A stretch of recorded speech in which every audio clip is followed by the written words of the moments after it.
this video, we show how to easily customize the interface and user experience of Samsung Internet Browser. Let's begin. For starters, you can tweak the browser's main menu by adding or removing icons, just like you would Android's Quick Settings menu.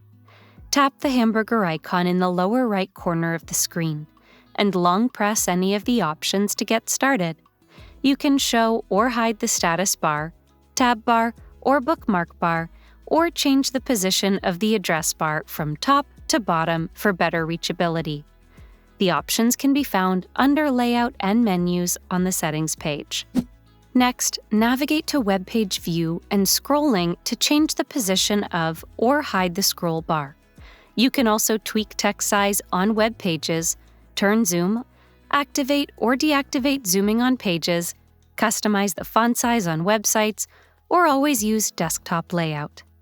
There are many more options like these, which help you personalize the Samsung Internet Browser experience for you. Hope this video helped you. For more tech tips and tricks like these, subscribe to Guiding Tech and discover one of these videos, handpicked just for you.